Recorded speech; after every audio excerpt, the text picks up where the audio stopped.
Okay, good afternoon, everyone. Let's start. Um, okay, we'll have I think after this week we'll have 2 more weeks for the class. We'll trying to cover the estimation bias and also hypothesis testing. After that, we'll try to allocate one lecture talking about the final exam preparation. We'll release some kind of mock final exam paper in the Canvas. So everyone, if you could download them, you can try that. I think our schedule for the end lecture will be just walk through the problems in the mock final exam. And of course, we're going to release the answer key for reference. And then we'll have some like in-person final exam, which has been like mentioned numerous times for the final schedule. Some students asked whether it is allowed to bring some cheat sheet. Unfortunately, we do not allow students to bring cheat sheet because there are not too much to memorize. If there are some, if you're gonna need some formulas which are not emphasized in the class, for example, we do not ask everybody to recite the PDF for Gaussian distribution. I will provide you the formula, so don't worry about that. However, we don't provide you the formula about how to calculate the expectation, how to calculate variance. This is something you should keep your mind. This is a very basic step and also very, very important. Okay, any question regarding the final exam schedule?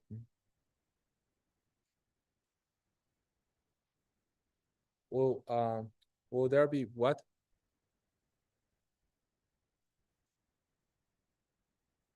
No, it's we haven't figured out what's the final problems will look like. But to clarify, we'll tell everybody, okay, those are set of concepts and definitions you should know. Like, for example, what's the definition of expectation? Right? What's the definition of the variance? Right? There are two, what's the definition of the covariance, correlation coefficient? Those are formulas we cannot provide. Right? And how do you calculate what's the if two random variables are independent, what does their joint probability density function look like, right? This is something everyone needs to know, even without any cheat sheet. However, if we want to ask you to write down we won't ask you to write down what is the probability density function for geometric distribution. That's not required, right? But at least you should know what is Bernoulli distribution, right? What is a binomial distribution. You don't need to recite what's the formula for that, but at least you need to know that. Yeah, I think we're gonna give some like clarification about the set of concepts and definition or even formulas everyone should keep in mind. And if it is out of scope and you need to use them to solve some final problems, they will be provided along with the paper. Other questions? Perfect. So let us continue with the concepts in statistics, right? So in the last lecture, we introduced a concept called statistics. So basically, if we have a sample means that, okay, I'm gonna do some experiments repeatedly, and then I collect the set of random variables. So x1, x2 throughout xn, right? So usually we're gonna assume those n random variables are RID. What does it mean for RID? What's the meaning of RID?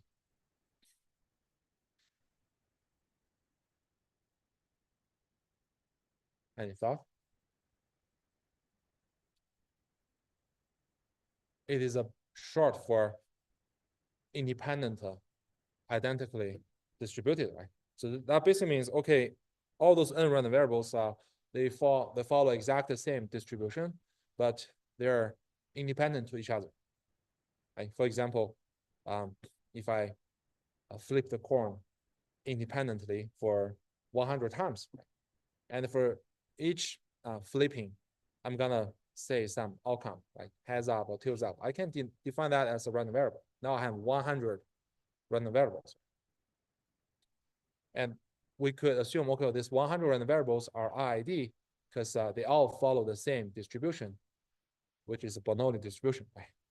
And they are independent to each other. So this is called RID. And then based upon this sample, right? So if you have a n RID random variables in your sample, then we say the sample size is n, right? Back to the example we just mentioned, right? Flipping the coin for 100 times, that means we have 100 random variables in your sample, so your sample size is 100. Does it make sense? Okay, so now based on this sample, we propose this definition called statistics. So what's the definition of statistics?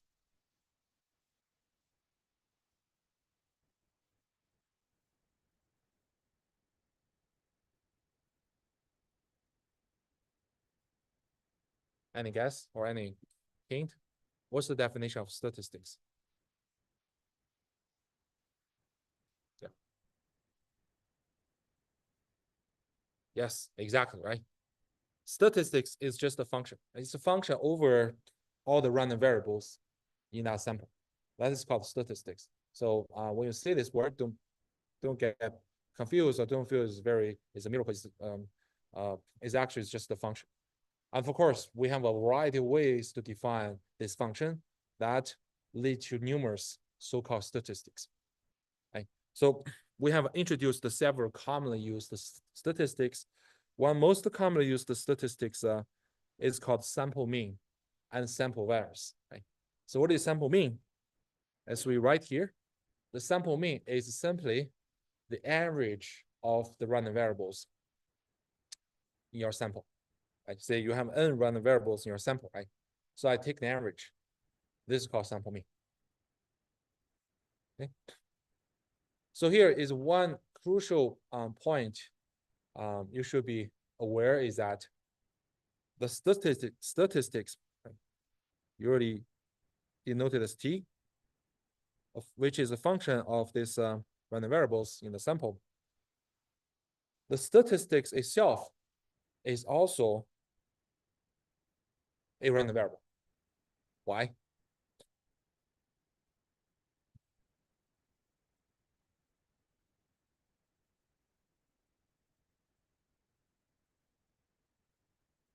Yes, exactly, right? So this is a very, very important.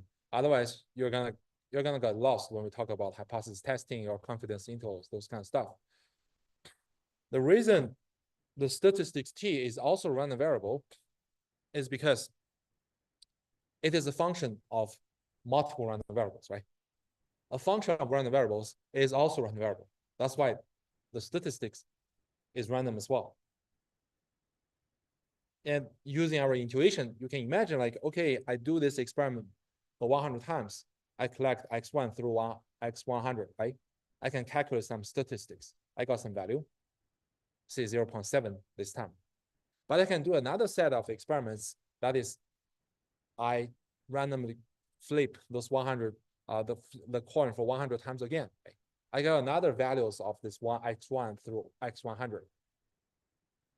Based on that, we calculate the statistics again. You might end up with a different value, say 0.75. So you see that actually the statistics, the value of the statistics also change. Why? Because it is a function of random variables, and random variables are vary in nature, so is the statistics. Keep this in mind because this is critical, right? So now let us just look at sample mean, right? This special statistics, right? So as we just emphasized, sample mean is a statistics. So sample mean is also random variable. And the interesting thing is, how do we know, or what do we know about the distribution of this sample mean? So in many cases, you probably won't get answer because you don't have the idea about what does x1, x2, all the way up to xn follow. Right? You don't know whether they follow a Gaussian distribution, a gamma distribution, or chi-square distribution, or whatever, right? You don't know that. And you take the average of them, you will know the distribution of their average as well. So in most practical scenarios, we're more interested in what is the mean and the variance of this statistics. Like take the sample mean as an example, the expectation will be the same as the mean or the expectation of the random variables, namely x1 to xn. Right? Why do we say this? If we take a look at the definition of the sample mean here, right, which is just the average of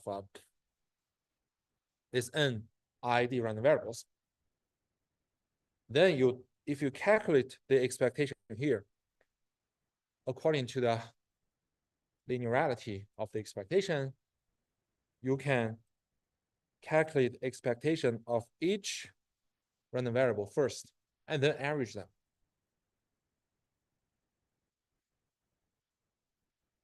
And each random variable, because they are ID, right? So they share the same mean, which is mu. So that means you just average n identical values, mu, so end up with mu. Questions? Everyone feels comfortable? Okay. So the next we want to look at is what is the variance of the sample mean. So sample mean, let me copy the definition here, is just the average of the, sorry, just the average of the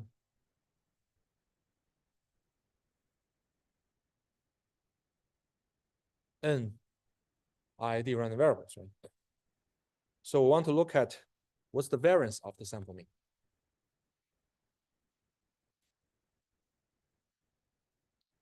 So here we should leverage the properties we have talked before about variance, right? So first, if you skew some random variable with a constant c, then the variance, what is the variance of the skewed random variable?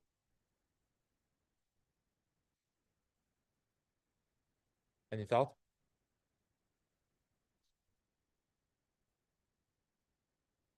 So this is different from linearity of expectation.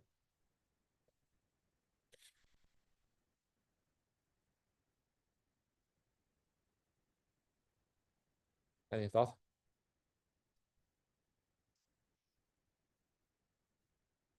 Well, this is different from the linearity of expectation. So the difference is here. You just taking C out of the variance is not sufficient. You need to take square. It's a c square times the variance of x. Right? How do you see that? Actually, you can see it straightforwardly from the definition. The variance of a random variable is the expectation of the square of the random variable subtracted by the square of the expectation, right? So if you plug in the skewed version into that, you see, okay, both terms, you're gonna have C square out of the expectation, right? So that will immediately give you C square variance of X. Okay? I mean, you don't need to really memorize this. If you want to, just go ahead to do that. But you can always check with the definition. Okay. Okay, this is the first property about the variance.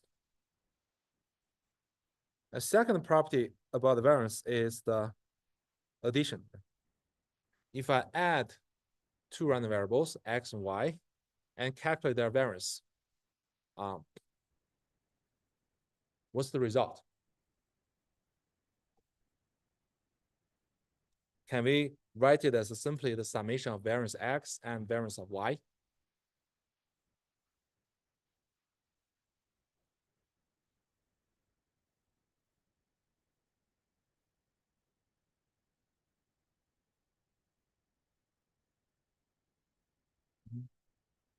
Mm-hmm. Mm-hmm. Yes, exactly, right? If we follow the definition, you see that it cannot simply decompose as variance x plus variance y, right? And we actually have done that before, right? But here we're not going to repeat those lengthy calculation, right? So we just list the result. In general, the variance of the addition of two random variables will be the variance of x plus the variance of y, then plus 2 times covariance xy, right? And the good thing is that in our case here, right, this mean is calculated by n RID random variables, meaning that if x, y are independent, the covariance term are simply 0, right? If x, y are independent, then the covariance between x and y will be 0. So that means in the RID case, you can safely decompose the variance of the summation as the summation of variance. Any question? Okay, so then let us just apply this two results to calculate the variance of sample mean. So the variance of the sample mean will be the variance of this guy, right? This, I'm gonna just copy and paste here.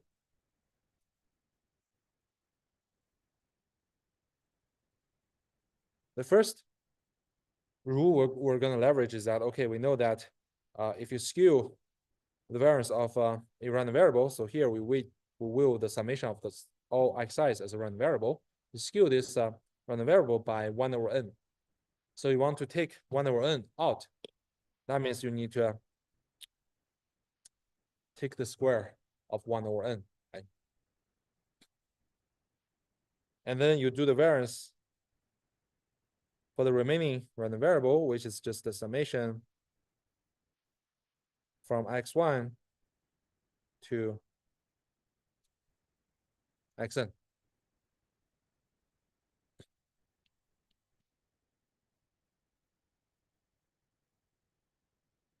Okay.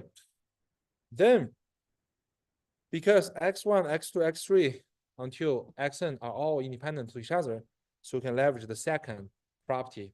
We can decompose the variance of summation as the summation of the variance for each xi.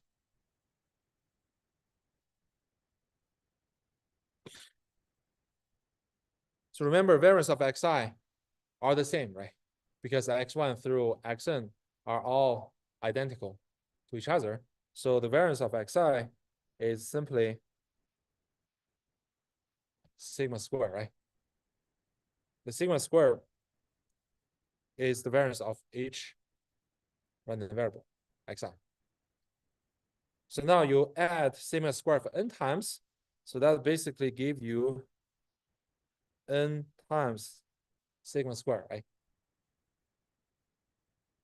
Now you have a factor in front of our summation, which is 1 over n squared. So now you cancel them out, you eventually get the results, sigma square over n. Question? Everyone feels comfortable? Right? So that brings a very interesting property about sample mean. This special statistics, if you calculate the sample mean, it will maintain the expectation of the original random variables in the sample set, right? But it will reduce, or it will shrink the variance to be a factor of 1 over n of the as compared to the original random variables variance.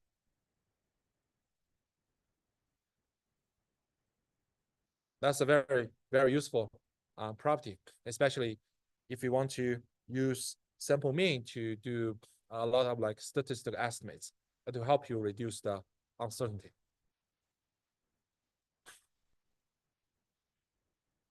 Question? Okay, great. So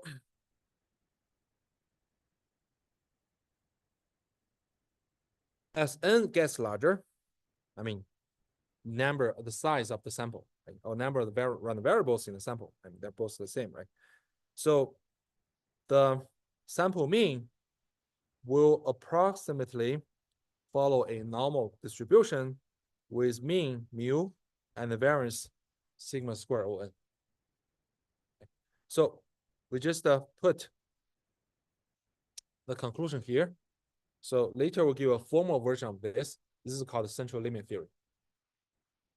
Central limit theory tells that no matter what the PDF or what the distribution those random variables in a sample follows, their average as the sample size goes larger, their average will always approximate a normal distribution better and better. So this is called central limit theory. I will go back to that later. Okay. But other than that, we don't have any of the additional conclusion. Right? We actually don't know the full probability density function or cumulative density function for the sample mean. The reason is just because in practice, it's very hard to know what is the PDF for each x1, x2 to xn. So you don't know that, it's very hard for you to compute their average, the PDF for the average.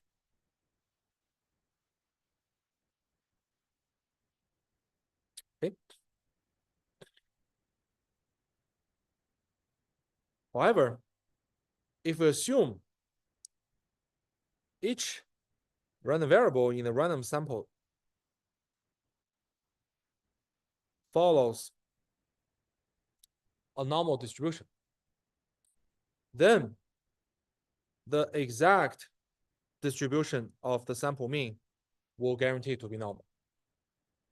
And the mean will be mu, which is the same expectation, which is the same as the random variables in a sample set.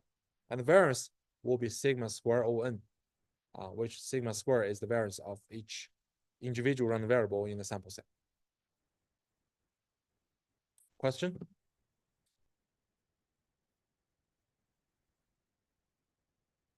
Okay. So now we would like to, we just finished the discussion about the sample mean, right? That's probably the most popular statistics, right? So we're gonna look at another statistics, which is called sample variance. So what is sample variance? So we use sigma hat n squared to denote this so-called sample variance. Right? Sample variance is computed in this way. So I'm gonna first sum over every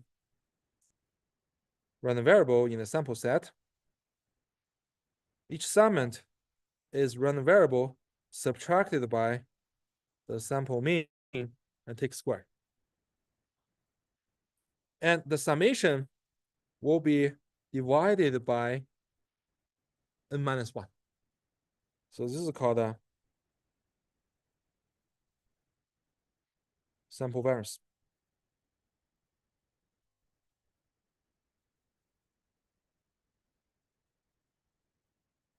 In some other literature, this is also called empirical variance.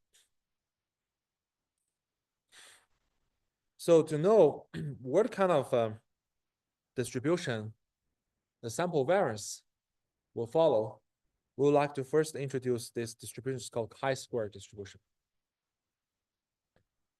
Don't worry, you don't need to memorize what's the PDF look like. I don't memorize as well, and we even do not list the PDF for chi-square distribution. You can check it out on Wikipedia. But here we just want to point out how the chi-square distribution is constructed. So let us assume I have a set of ID random variables, and those random variables are from standard Gaussian distribution, meaning that each xi in our sample follows a Gaussian distribution with zero mean and standard deviation or variance 1. Then we're looking at the summation of the square of each random variable,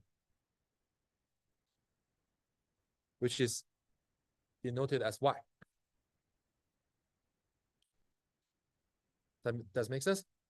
You see, y essentially is a function of this k ID Gaussian random variables, right? This function is just the square of it's just summation of the squares. Right? And then we call y follows a chi-square distribution with k degrees of the freedom. And we denote the distribution that y follows as this chi-square parameters by k. Any question regarding the definition here? Okay. If you take a look at the Wikipedia page, you'll see actually the PDF of y follows some like gamma function. Gamma function is not a it's kind of an advanced function. You don't have any closed form. Okay. But anyway, here we want to emphasize the chi-square distribution is derived from the standard Gaussian distribution, and any random variable that follows a chi-square distribution is implicitly a summation of several independent standard Gaussian random variables. And the number of the Gaussian random variables in this summation is called the degree of freedom, degrees of freedom.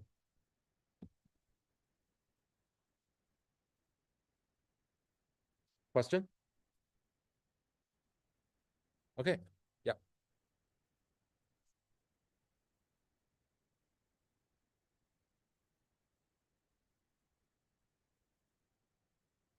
How is 0, 1? Okay, so 0, 1 is just the simplified version of Gaussian distribution. In general, you can put the mean parameters to be arbitrary number, right? You can put variance to be arbitrary number, I mean, positive number, right? And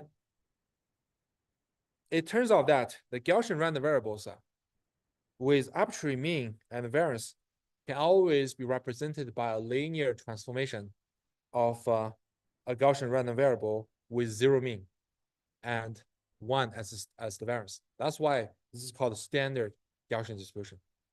And then you can use standard Gaussian distribution random variable to construct a standard chi-square distribution. Of course, you can construct a more complex version by adding a set of ID random variables with non-zero mean, non-1 as the variance, Of course, you can do that. Then you have a generalized version of the chi-square distribution, but this is not the scope of our class. Okay, great question. Any other questions? Okay, so now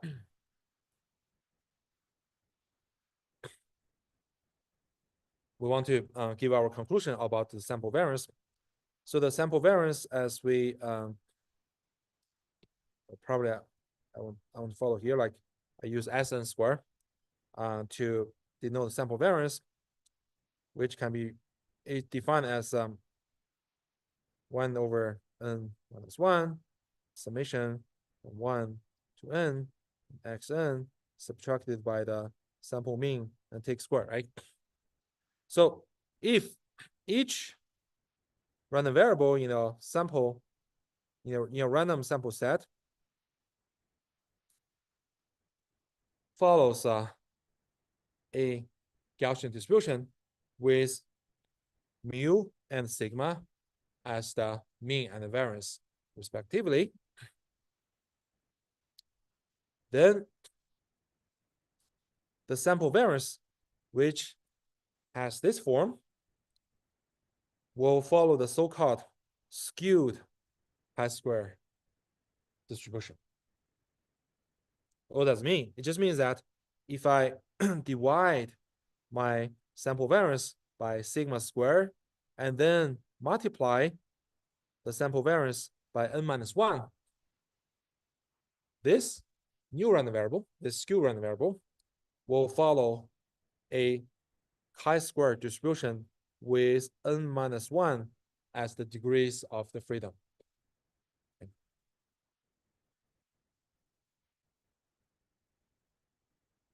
If we slightly abuse the notation, we can write the sample mean, the sample variance follows the standard chi-square distribution with n minus 1 degrees of freedom multiplied by sigma square over n minus 1.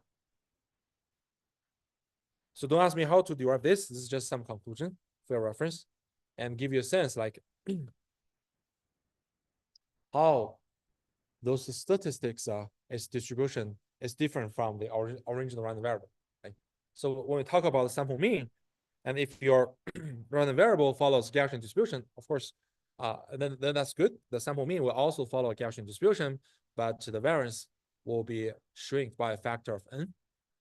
But if you result to a little bit more complex statistics like sample variance, you see the sample variance actually is a nonlinear transform of the random variables in our sample set, right?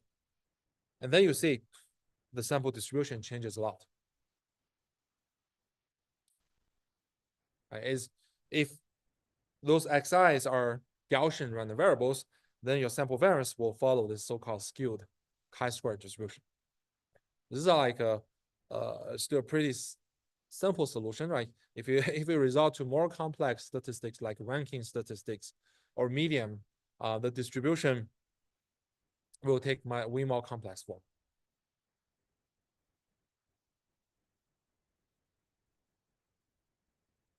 Any question?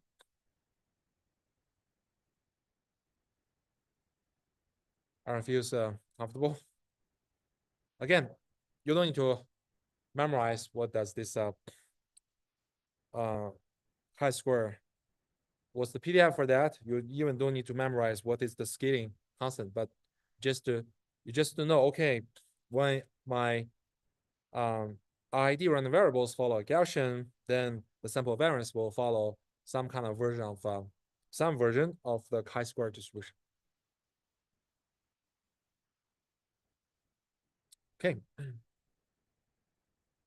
So here we want to plug in a little bit useful knowledge about scaling a random variable.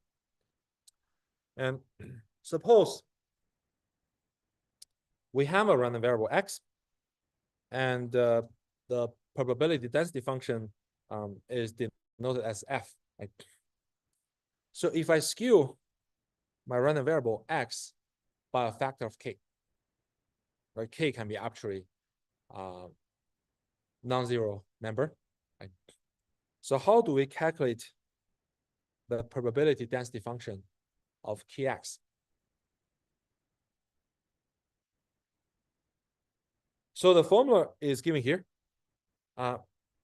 First, you need to multiply the original PDF by a factor of 1/k.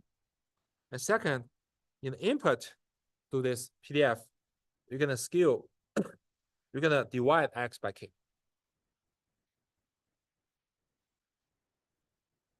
Right? Someone asked why this is correct, right? How is this derived? Right. Let's try to use the definition of PDF to show this. Right? This is a good practice of our understanding about random variables and their PDF definition. So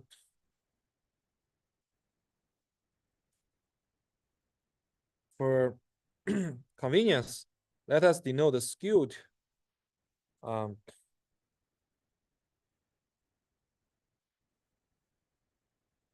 let us denote the skewed random variable by z. So that means z equals to kx, right? So we actually want to know what is the PDF for z, right?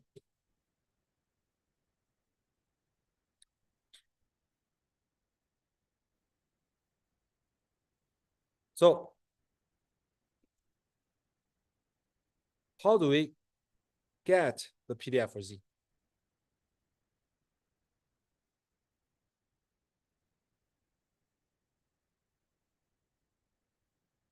Any thought?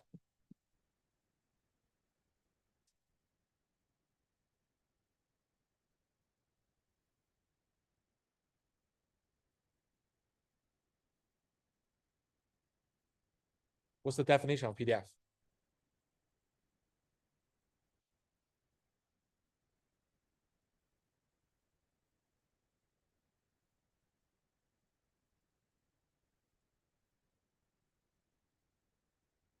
If I want to calculate any probability that z is less than or equal to something, right?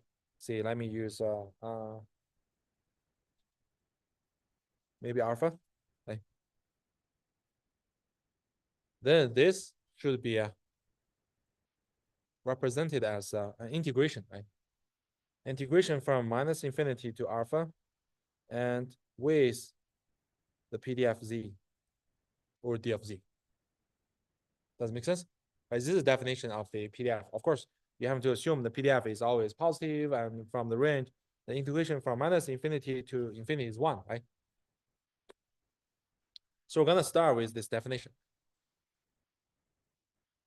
So as we just mentioned, right, z is k of x. We want to express the density of z in terms of x. So we're gonna do some kind of variable replacement. So that means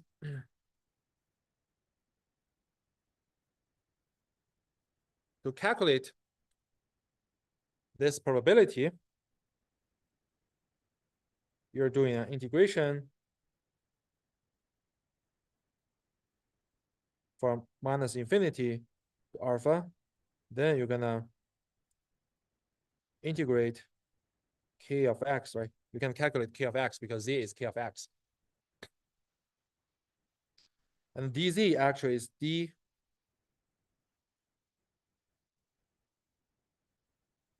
kx, right? Now, if I change the integration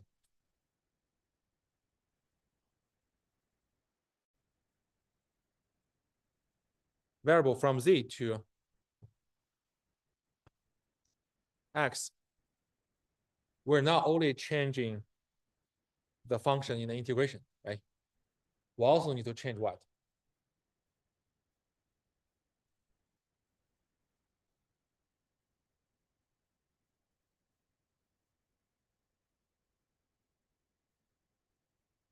we also need to change the bound, right? Right.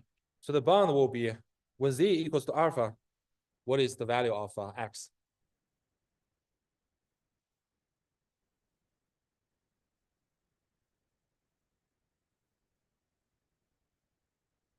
Z is k of x, right? When z equals to alpha, and value of x is alpha over k, right?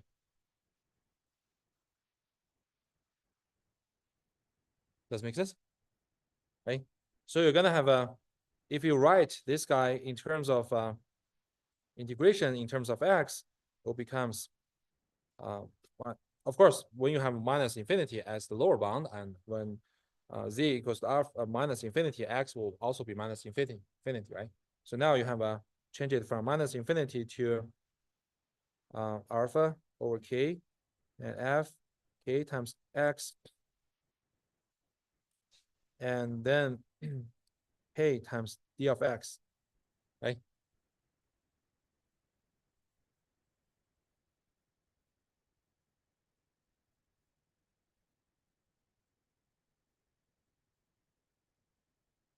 Right.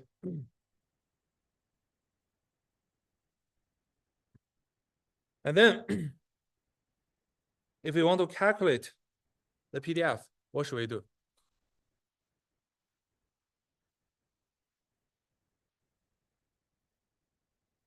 We just take the derivative over this integration function, right? Right.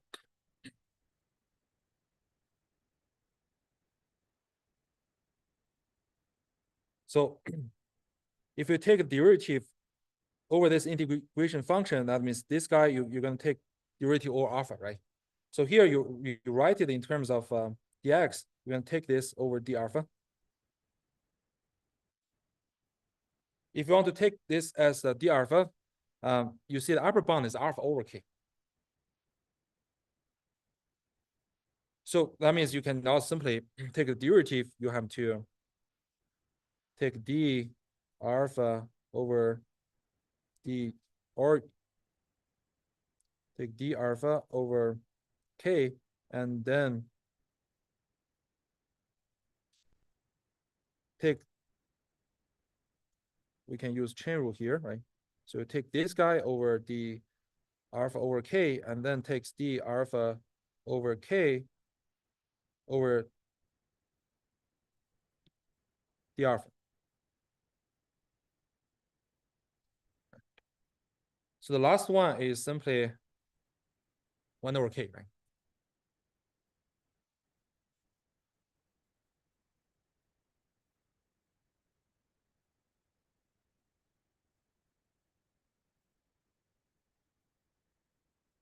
And then the remaining one, you're going to substitute into that. And then represent alpha. Actually, you have to represent alpha as z, right? And x is we represent as z, um, z over k, and it will give you this result.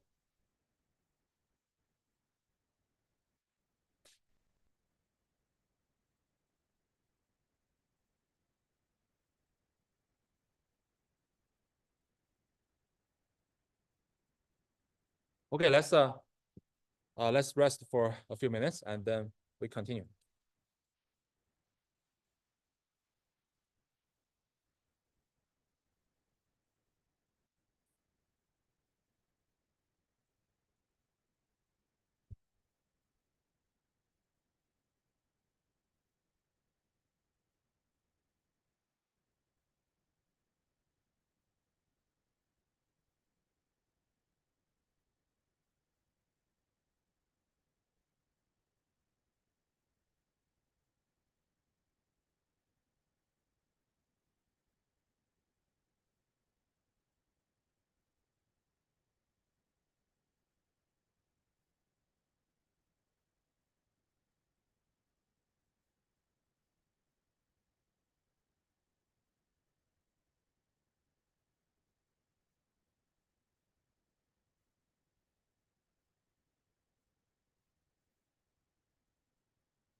Okay, let us continue, right? So in our previous discussion, is there a little bit notation that might not be very convenient? So I just um, use a different notation to make it more straightforward, right? So if you want to look at the PDF of kx, right? So if we define z as kx, right? So to calculate the PDF of z, we just need to calculate the probability that z, this random variable z, is less than and then smaller than some small value z, right? And then we just take the derivative of this probability, right? So we can take the derivative of this probability by z. I mean, here big Z is this random variable, and small z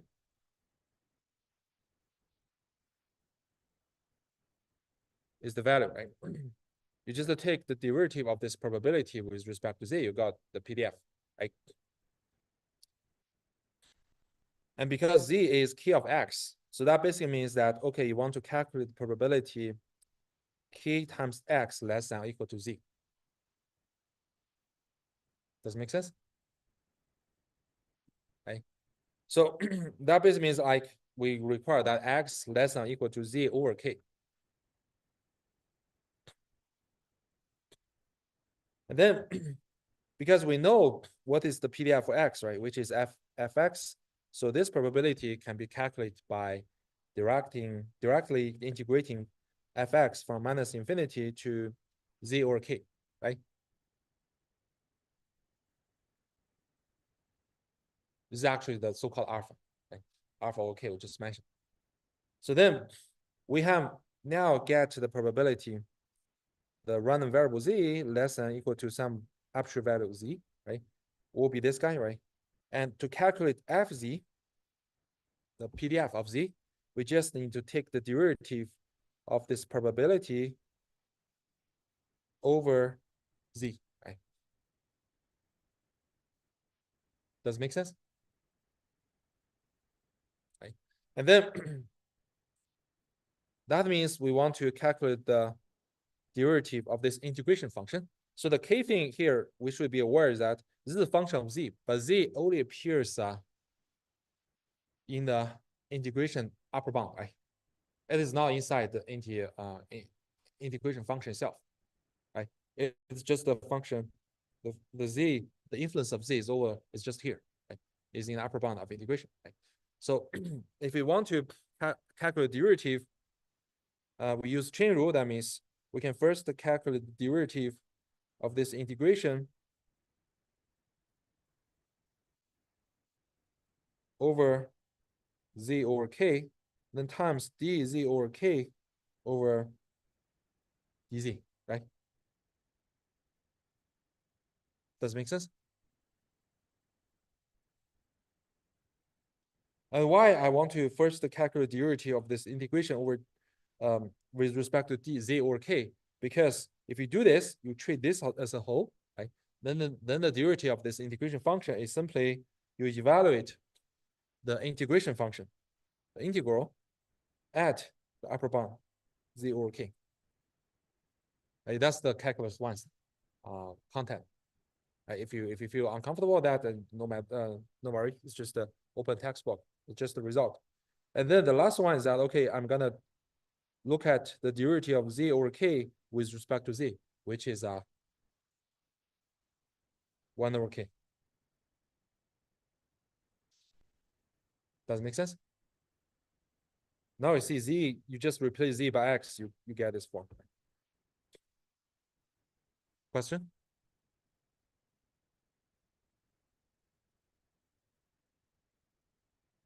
Does everyone feels good?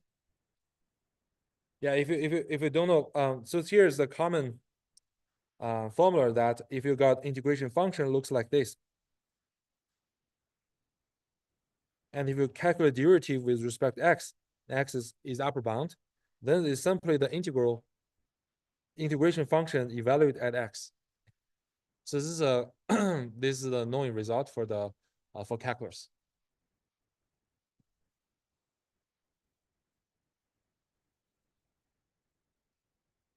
Any question? Okay, so now we talk about central limit theory. Okay. So what is central limit theory? Formally, if I have a sequence of ID random variables, so x1, x2, x3, you can be as large as possible. We don't assume any form of distribution those ID random variables follow. I mean, they can follow Gaussian, you can follow non-Gaussian, you can follow Bernoulli, binomial, whatever. So as long as each random variable has a finite variance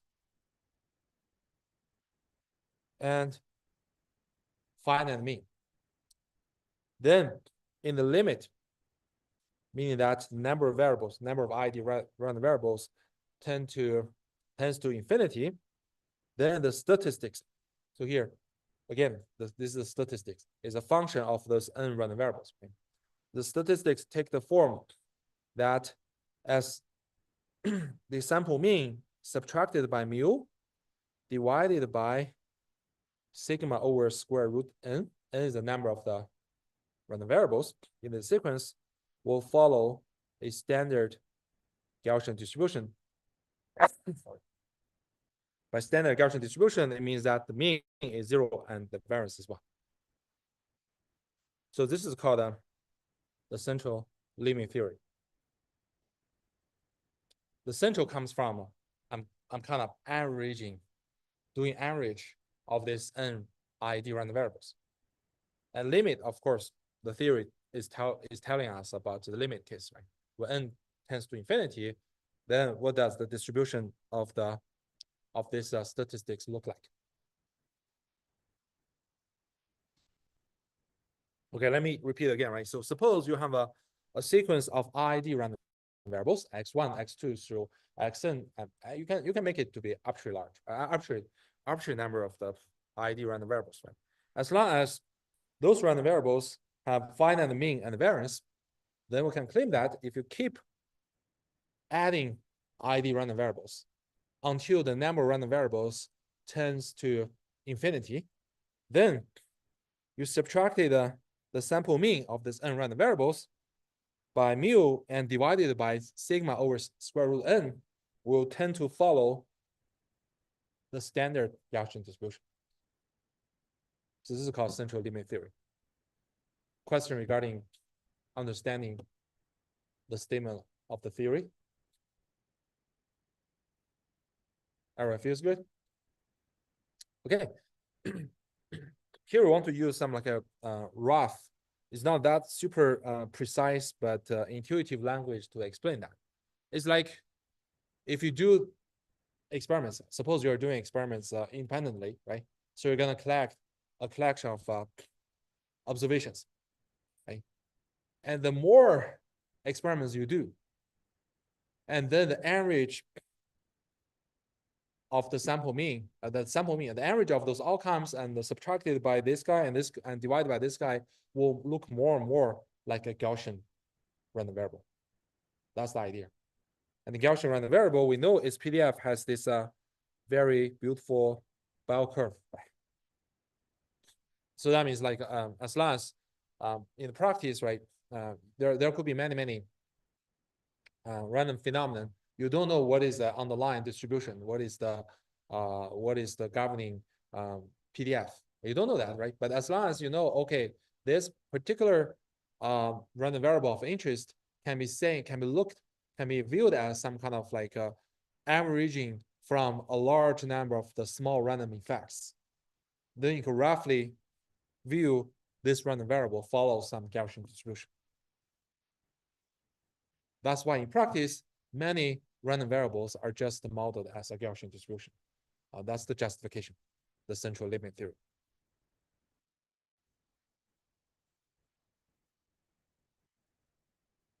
Okay. So the central limit theory particularly applies to real-world data when the measured quantity comes from an average of many small effects. examples include like electronic noises, interaction between molecules, exam grades, etc. That's why you say many statistical problems or even machine learning modeling, like when you have some like continuous random variable, by default, we're gonna assume, okay, to follow some Gaussian distribution with some mean, with some variance, we probably want to estimate the mean variance from the data. The justification is that, okay, we assume this random variable are some addition effect or average effect from many small random experiments or random phenomena. Right? So this is why a normal distribution model is often used for real world data, and this concentration of measure effect is basics for almost all the machine learning models. Okay, any questions so far? Again, you don't need to know how a central limit theory is proved. It's pretty elegant and very important proof, but you need to know what the basic idea. You don't need to memorize what's the exact statement for central limit theory, but you should be able to you should be able to recall that, okay, if I have a large number of the ID random variables, I take this average, and then its average will approximately follow a Gaussian distribution, especially when the number of the random variables, the average is larger and larger, then the distribution of the sample mean will look more and more like a Gaussian distribution. Okay. Okay. Next, we're going to talk about the concept in statistical inference, which is called estimation, bias, and variance.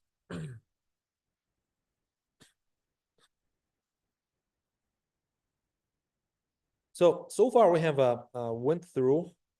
walked through several commonly used distributions, right? Like Gaussian distribution, exponential distribution, Bernoulli distributions.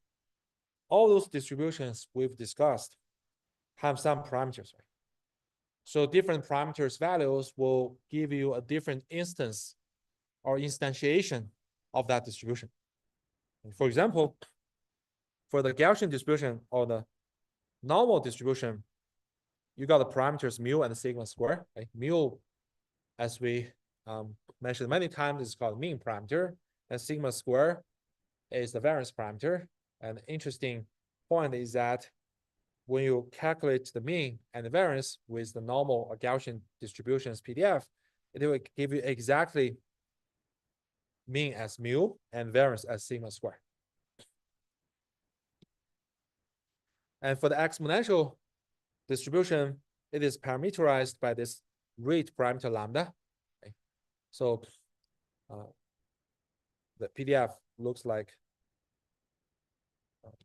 so the PDF looks like something like this, right?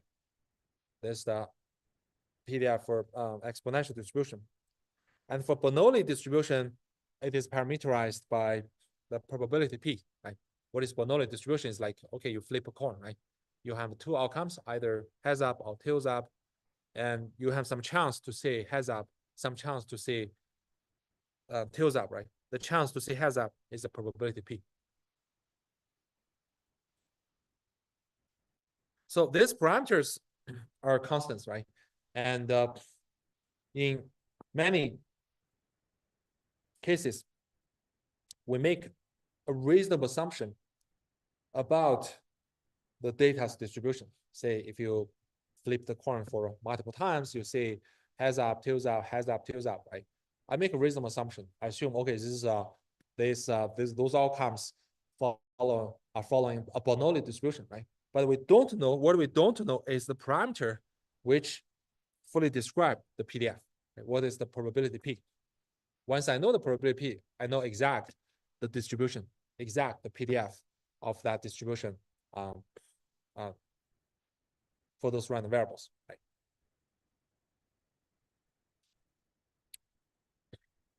So in general statements, let us use the Greek letter theta to denote the parameters for a distribution.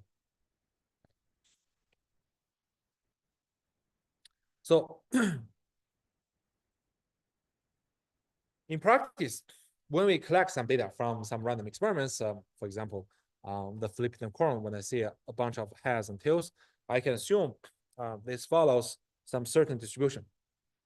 In this case, it will be Bernoulli, right? In other case, it might be like, okay, if you, every time it rains, right, I just look at the depths of the water, the rain falls on the ground floor, right? You depth the water, right? And this is a continuous value, right?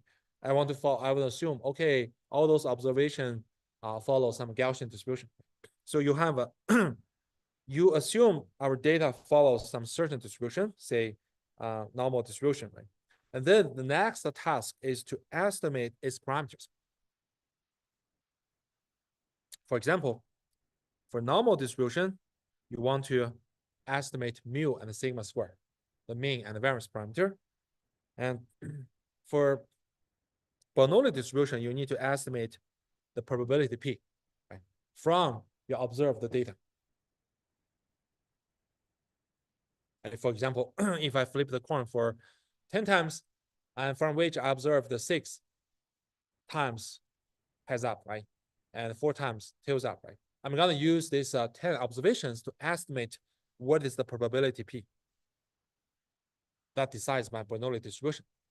One simple idea is that, okay, why not I just use the ratio of the number of heads up I've seen, which is 6/10, right, 0.6.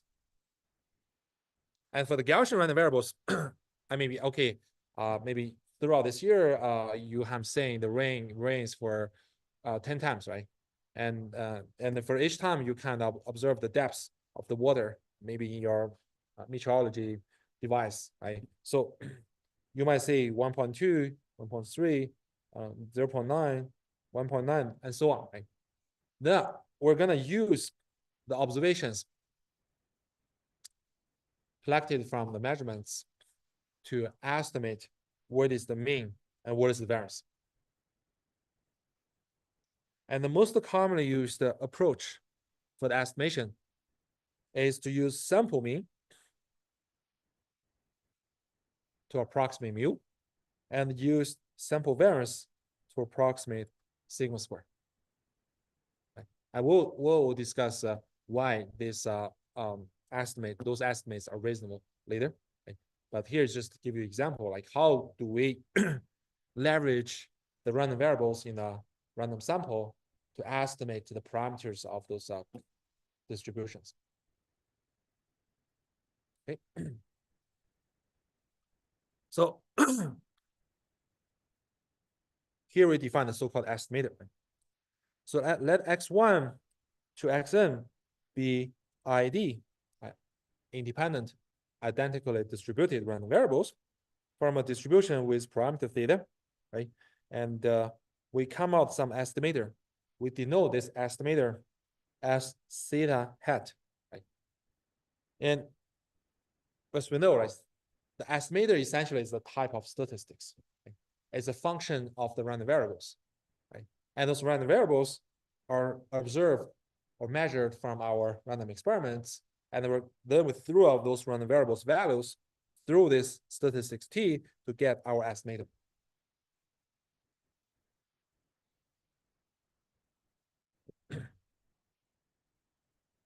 For example, in the Gaussian distribution, we want to estimate the mean parameters mu, right? So we use the sample mean as our estimator. And this sample mean is the average of the random variables, observed random variables in my random sample. So you see the statistics is the sample mean. And is of course is a function. It's a function of the random variables in our random set or random sample. Question?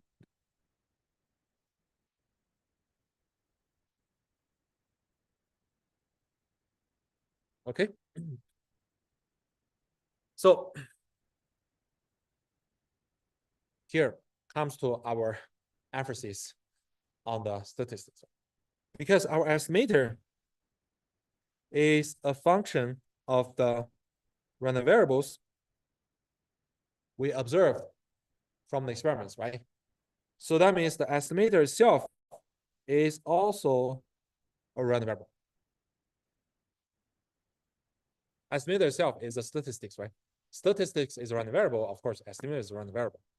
So that means the estimator could change along with different set of experiments, right? And this time I flip the coin for 10 times. I'm seeing a set of outcomes. I calculate my estimation. And next time I flip the coin for another 10 times, I look at outcomes and calculate the estimator. It will be another value, right? So the estimator itself is a random variable, and it could vary along different measurements through different observations and experiments. A natural question would be, if you perform such estimation for many, many times, does on average my estimation will converge to the ground truth? Right? This is a reasonable expectation, right? So if you we understand that the estimator itself could vary along with different set of experiments because it is a random variable. You cannot require that, okay, you do estimation for once, you get the ground truth parameter. But what we want is that, okay, if I can do it repeatedly, right? If you can do this expectation repeatedly for 100 times, for 1,000 times, in the end, in the limit, will my estimation converge to the ground truth?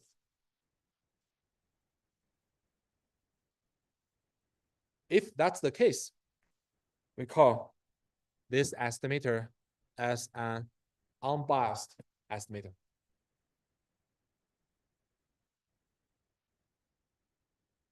Right? So the formal definition is as follows. The estimator is a random variable, right? If I take the expectation of my random variable, my estimator, if this expectation is exactly the same as this underlying parameter we want to estimate, then we call the estimator is unbiased.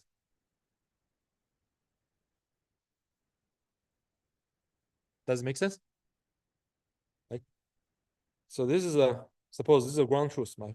For example, this is some Gaussian distributions, right? The mu could be 0.7, say, right? So you want to estimate mu, you know mu is there, is objective, is constant, but only God knows the ground truth value of mu, right? What you can do is just, okay, you're gonna keep observing these samples generated by this Gaussian distribution, right?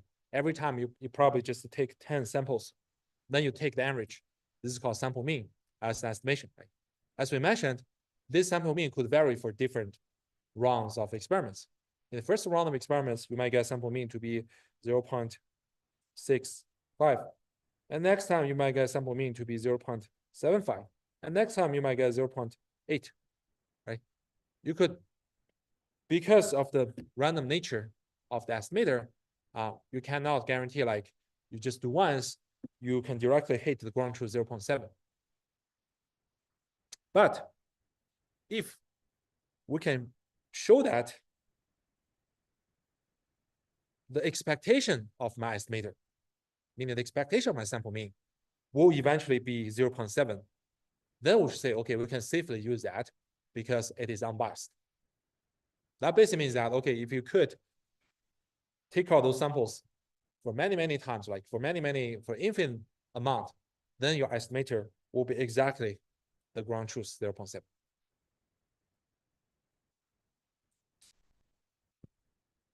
Question? Okay. In practice, in many cases, we would require unbiased estimator, but in several like very difficult cases, and probably we're gonna relax our requirement, we probably want to use unbiased, biased estimator, right? How to measure the degree of the bias of your estimator? We define this. That is simply the difference between the expectation of the estimator and the ground truth. We call This is the bias of our estimator. Okay, let's stop here and see you on next Tuesday.